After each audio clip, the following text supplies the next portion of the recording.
ไปไม่ไปพร้อมเที่ยวพร้อมไฮไฟก่อนไฮไฟนั่งลงก่อนไฮไฟก่อนไฮไฟเอ้ยพร้อมแล้วนะพร้อมเดินทาง1 2 3โดดขึ้นเลยนะ1 2 3ไปลุยทึบนี่เห็นอ้วนๆงี้พริ้วนะครับไปนั่งหน้าเลยป่ะ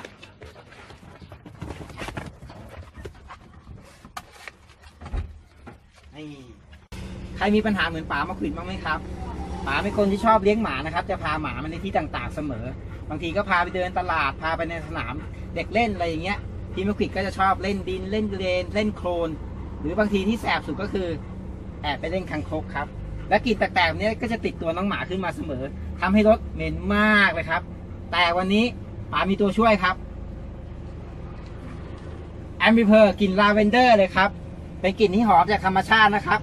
นี่ครับกลิ่นไม่ฉุนนะครับผ่อนคลายต้องถามคนใช้ก่อน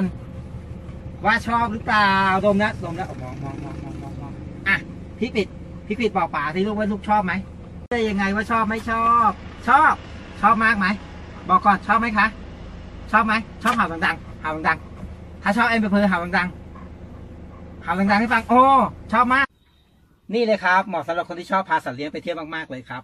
เพราะแอมเบอร์เขามี Odor Converter เทคโนโลยีใหม่ครับที่ช่วยกำจัดกลิ่นและเพิ่มความหอมได้ในเวลาเดียวกันห้องโดยสารมันก็จะเฟสหน่อยชีวิตที่ผิดก็ฟินชีวิตฝาก็แฮปปี้ครับ